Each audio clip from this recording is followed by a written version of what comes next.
어제부터 야고보서를 읽고 묵상하기 시작했습니다. 이 야고보서의 저자를 예수님의 동생으로 보고 있고, 예수님께서 승천하신 이후에 예루살렘 공동체의 리더, 지도자로서 그들을 가르치고 함께 믿음의 길을 걸어가려 했던 인물, 그 야고보로 여기고 있습니다. 이 야고보서의 대표적 특징은 오늘 우리가 함께 읽었던 말씀에서도 나타나듯이 행함을 강조하는 믿음입니다. 좀 더 적나라하게 말하자면 행함이 없으면 믿음이 아니다라는 것을 말하는 것이죠.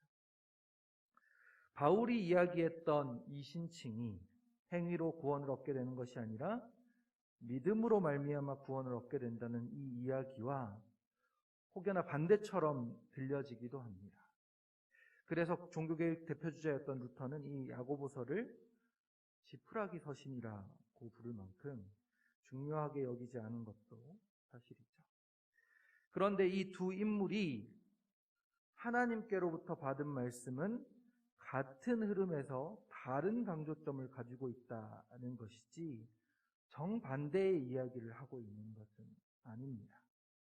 그 시대적 상황 때문에 믿음의 강조점을 달리한 것이지 둘 다 믿음에 대해 이야기하고 있다는 말이죠. 김윤희 목사님의 성경 에센스에서는 이렇게 설명하고 있는데요. 제가 한번 읽어보겠습니다. 바울은 구원을 얻으려면 율법을 지켜야만 한다는 유대교의 주장을 향해 오직 믿음을 주장하고 있는 반면에, 야고보는 구원받은 자들이 지나치게 행함이나 실천을 무시하여 믿음을 단지 교리를 인정하는 정도로 생각하고 구원은 받았지만 삶과 행위가 불신자들보다 못한 모습으로 전락해가는 자들을 향해 말하고 있는 것이다 라는 것이다.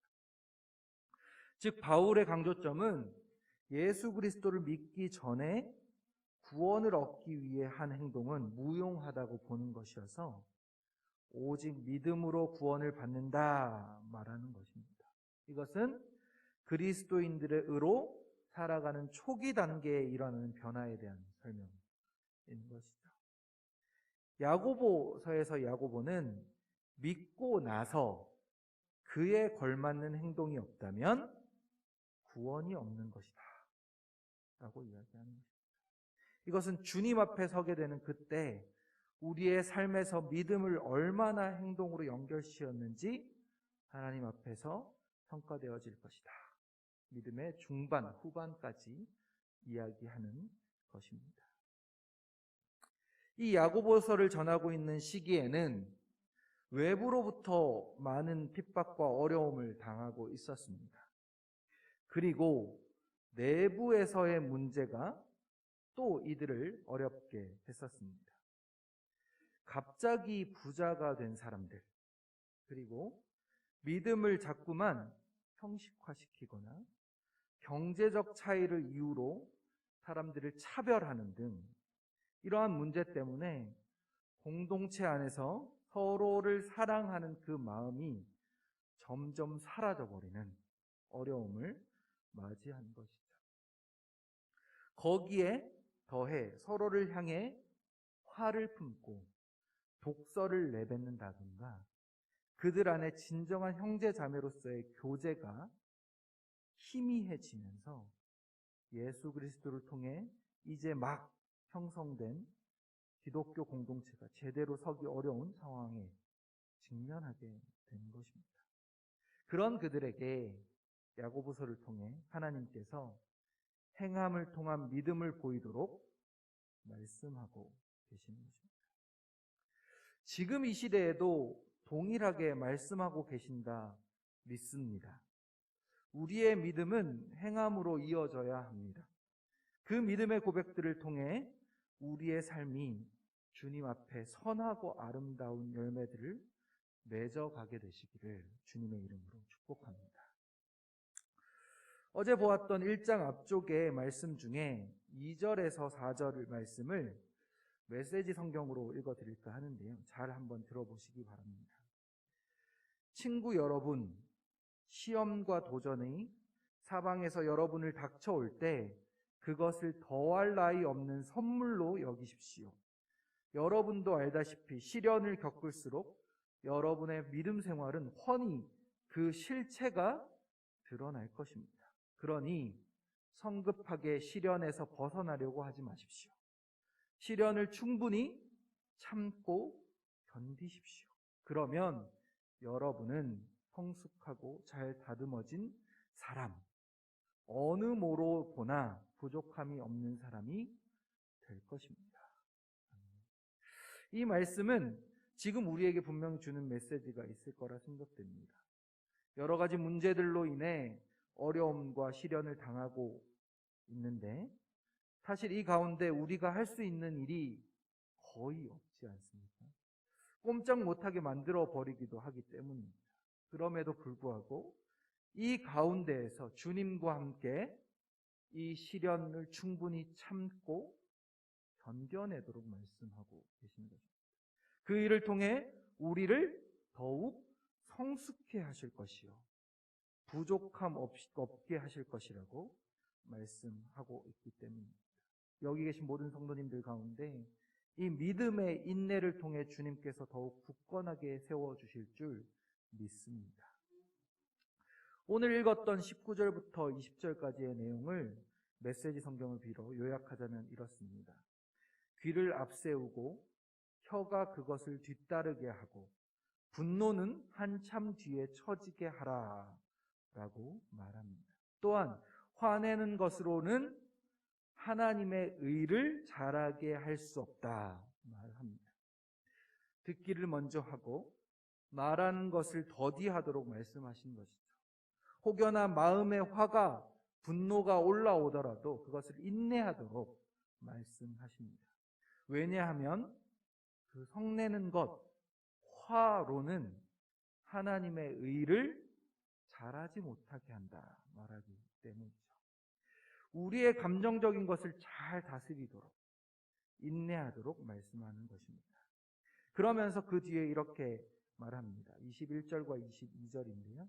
그러므로 모든 더러운 것과 넘치는 악을 내버리고 너희 영혼을 능히 구원할 바 마음에 심겨진 말씀을 온유함으로 받으라. 너희는 말씀을 행하는 자가 되고 듣기만 하여 자신을 속이는 자가 되지. 말씀을 통해 악함을 제거하고 화를 품는 것으로부터 말씀이 인도하시는 대로 우리의 마음을 온유하게 하라 말하는 것입니다. 이것은 이렇게 표현해 놓았기도 합니다. 모든 악덕과 암과 같은 악을 쓰레기통에 던져버리십시오. 그저 마음을 겸손하게 하여 우리의 정원사이신 하나님께서 여러분을 말씀으로 조경하셔서 여러분의 삶을 구원의 정원으로 만드시게 하십시오.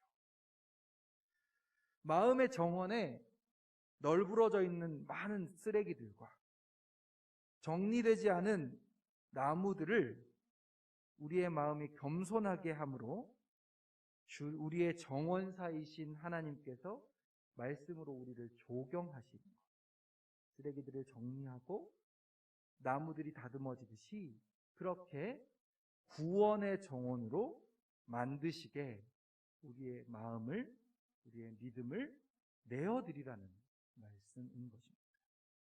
그러면서 그것은 말씀이 한 귀로 들어왔다가 한 귀로 흘러가 나가는 것이 아니며 듣기만 하여 자신을 속이지 않도록 자신을 새롭게 하고 변화시키시는 그 말씀 앞에 겸손하게 삶의 주도권을 내어드리라 말씀하고 있는 것입니다. 그러면서 마지막으로 그 실예를 이렇게 설명합니다. 26절과 27절 말씀인데요. 함께 읽어보도록 하겠습니다. 시작. 누구든지 스스로 경건하다 생각하며 자기 혀를 제가 물리지 아니하고 자기 마음을 속이면 이 사람의 경건은 헛것이라. 하나님 아버지 앞에서 정결하고 더러움이 없는 경건은 곧 고아와 과부를 그 환난 중에 돌보고 또 자기를 지켜 새 속에 물들지 아니하는 그것이니라. 아멘. 스스로 경건하다 생각해서 말로만 경건을 말하고 경건한 채 하는 것은 헛것이다. 말보다 행동이 더 앞서는 믿음의 삶을 살아가라. 진짜 경건은 하나님께서 말씀하셨던 고아와 과부를 환난 중에 돌보고 자기를 세상에 오염되지 않도록 하는 것이다 라고 말씀하시는 것입니다. 오늘 이 하루의 삶 가운데 믿음의 고백들이 입술로만 흘러나오는 것이 아니라 우리의 삶의 행동들을 통해 드러나게 되기를 원합니다. 겸손하게 주님께 그 삶의 주도권을 내어드리며 성령님께서 인도하시는 길로 함께 걸어가게 되시는 모든 성도님들이 되시기를 주님의 이름으로 축복합니다.